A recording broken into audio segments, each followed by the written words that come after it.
Assalamualaikum warahmatullahi wabarakatuh. Jumpa lagi dengan saya Kamarul Zaman Mustamam Ahmad atau Nabi'ah.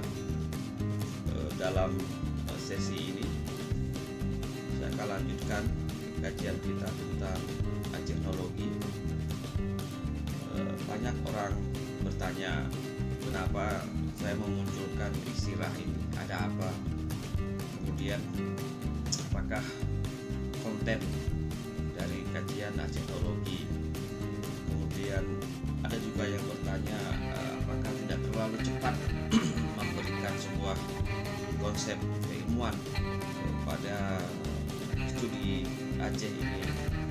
Nah, dalam sesi kali ini akan coba kita jelaskan secara singkat kenapa dan bagaimana sebenarnya studi teknologi, apakah dia bisa berdiri menjadi sebuah subdisiplin keilmuan dalam ilmu sosial, atau memang dia sesuatu yang perlu dibenahi di sana sini kemudian bisa kita jadikan sebuah bangunan keilmuan. Beberapa tahun yang lalu saya memiliki satu buku dan saya pikir buku ini agak bagus, ditulis oleh Haneman Samuel, judulnya Genealogi Kekuasaan Ilmu Sosial Indonesia dari Kolonialisme Belanda hingga Modernisme Amerika. Nah, buku ini sebenarnya dari disertasi penulis pada salah satu kampus di Australia. Dan buku ini juga menceritakan bagaimana pengaruh ilmu sosial dari Belanda dan juga dari Amerika terhadap Indonesia. Namun dalam studi ini tidak lupa juga kalau kita lihat ada gambar, jadi kayaknya sinopsisnya yang meneliti tentang Aceh. Jadi dia menguraikan bagaimana perpindahan kajian ilmu sosial yang awalnya sangat didominasi oleh ilmuwan Eropa, kemudian tahun 1945 sampai 65 ilmu pengetahuan sosial di Indonesia berkiblat ke Amerika Serikat. Jadi ini sangat menarik. Kenapa menarik? Karena nanti ada kaitannya dengan bangkitnya ilmu sosial yang bersifat kenusantaraan. Jadi selama 2 periode ini kajian ilmu sosial lebih banyak mengadopsi teori-teori yang dihasilkan oleh para peneliti ilmu sosial dari Belanda dan juga dari Amerika. Jadi saya merekomendasi kepada teman-teman untuk membaca buku ini. Saya rasa buku ini terbit tahun 2010 dan saya baru memiliki 2013 dalam bentuk fotokopi. Ini dari Swinburne University. Jadi sebenarnya kita banyak dipengaruhi ilmu sosial dari Belanda dan dari Amerika. Karena itu perlu memunculkan kembali konsep-konsep keilmuan melalui bantuan juga dari teori-teori ilmu sosial dari Barat untuk melihat apakah ada kemungkinan konsep-konsep ilmu pengetahuan yang ada dalam masyarakat kita. Terkait dengan teknologi, saya mencoba memunculkan beberapa sub bidang kajian teknologi.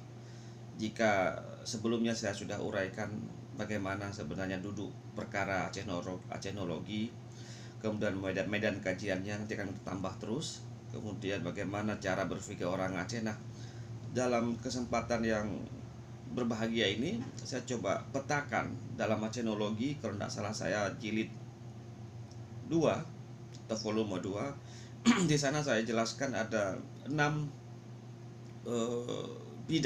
sub-bidang yang bisa membantu kita untuk mencari bagaimana penguatan ilmu sosial dalam memperkuat fondasi keilmuan teknologi. Dalam hal ini saya misalnya memunculkan sejarah Aceh. Jadi di situ kita mengkaji misalnya sejarah manusia Aceh, sejarah kebudayaan Aceh, sejarah hubungan internasional yang pernah dilakukan oleh orang Aceh. Kemudian juga bisa kita mengkaji sejarah politik Aceh. Mungkin di situ penguatan yang paling penting adalah para sahabat kuat dengan kajian-kajian meta teori. Jadi kebanyakan kita para peneliti masih mengalami kesusahan ketika mencoba menteoritisasikan narasi-narasi yang mereka dapatkan dari lapangan. Nah, selain sejarah Aceh, ada juga misalnya kita mencoba memunculkan filsafat Aceh.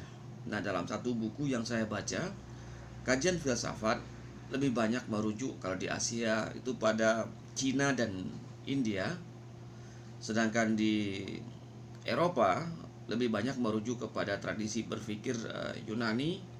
Kemudian apa yang dihasilkan oleh para pemikir dari Jerman ini pernah juga saya kupas sebelumnya, German Genius, bagaimana pengaruh filosof pemikir Jerman tidak terkecuali di Amerika. Jadi di sini dalam Acenologi kita coba juga melihat apakah ada konsep-konsep filosofis dalam masyarakat Aceh. Di situ ada kosmologi Aceh, ada metafisika, ada standar moral dan standar tingkah laku yang ada dalam masyarakat Aceh. Dan saya rasa dalam Acenologi sudah saya kupas beberapa konsep awal. Demikian juga kita bisa juga mengkaji sosiologi Aceh, bagaimana teori-teori sosiologi Aceh. Sebelumnya sudah saya kupas tentang Anek Gede. Kemudian juga ada filosofi, nanti mungkin akan kita coba kupas tentang tradisi Peh Parang. Bagaimana tradisi Peh Parang itu kita kaitkan dengan teori-teori ilmu sosiologi, kemudian struktur masyarakat Aceh, institusi, lembaga, dan kajian kampung. Jadi sebenarnya wilayah kajian sosiologi Aceh ini sangat luas sekali, terutama dengan adanya perubahan dalam masyarakat Aceh. Kemudian kita juga bisa memunculkan antropologi Aceh. Apa teori-teori di situ? Teori-teori antropologi Aceh, kemudian tentang budaya Aceh, kemudian tentang religi dan budaya di Aceh, dan yang terakhir kita juga bisa merumuskan kembali konsep adat Aceh yang telah dibajak oleh Senok Hogronyo, yang awalnya adat merupakan undang-undang, kemudian dalam bukunya, dua buku itu The Acehers, itu dia terubah adat menjadi kebiasaan masyarakat Aceh, dan itu hari ini dipakai oleh di seluruh Indonesia. Maka muncul sebuah kajian hukum namanya hukum adat, dan itu asal muasalnya adalah dari kajian Senok yang dipopulerkan oleh Van Vollenhoven. Kita juga bisa mengkaji misalnya sastra Aceh, apa bentuk bahasa Aceh, kemudian tentang produk-produk hikayat Hadi Maja, ini juga lumayan besar kajiannya, dan saya pikir ini masih terengah-engah kita dalam memahami Hadi Maja. Kemudian basis seni Aceh, kenapa seni Aceh dari kampung bisa go internasional, ada apa di balik itu. Kemudian ada seni kontemporer Aceh, ini juga menjadi bagian penting dalam perkembangan seni di Aceh. Selanjutnya adalah dalam Acenologi kita juga bisa mengkaji studi religi. Studi religi ini misalnya kita kaji tentang sejarah agama-agama, ini bisa dirujuk misalnya pada kitab Tibyan fi Ma'rifatil Adyan karya Syekh Nurdin Araniri. Jadi kitab itu menurut Karel Steinbring merupakan kitab perbandingan agama pertama di Nusantara. Kemudian bagaimana tradisi Islamologi di Aceh, ini juga menjadi ranah yang banyak sekali bahan yang harus kita gali dan kita tulis untuk kita sajikan pada generasi berikutnya. Demikian pula tentang apa dan bagaimana aliran keagamaan yang muncul di Aceh, ini juga merupakan salah satu ranah yang bisa memberikan inspirasi bagi kita bagaimana dinamika pemikiran di Aceh. Saya misalnya sedang menulis biografi Tengku Haji Abdullah Hujung Rimba. Saya menemukan buku lama karya beliau ini, bukunya adalah Ilmu Tarekat dan Hakikat. Jadi sebenarnya banyak sekali pemikiran-pemikiran yang amat luar biasa di Aceh. Namun sayangnya karena kita konflik tidak sempat membuka literatur-literatur mahaguru kita itu. Kemudian juga kita bisa mengkaji tentang agama dan isu-isu kontemporer yang terjadi hari ini di Aceh. Nah, itu sebagian dari wilayah atau sub bidang kajian Acenologi. Saya belum sanggup misalnya memunculkan konsep arkeologi Aceh, kemudian ekonomi Aceh, meskipun di sana ada bentuk-bentuk keilmuan yang bisa membantu kita dalam memahami apakah ada praktek ekonomi yang sangat genuine yang terjadi di Aceh. Nah, itu saya rasa para sahabat, bagaimana dampak ilmu sosial atau bagaimana bantuan ilmu sosial dalam kajian Acenologi. Nanti akan kita sambung lagi dengan lebih dalam lagi mengenai ilmu ini. Dan kepada para sahabat, silakan memberikan komentar, atau ini juga bisa dijadikan sebagai bahan diskusi dalam majelis ilmu kita di Aceh. Akhirul kalam, assalamualaikum warahmatullahi wabarakatuh.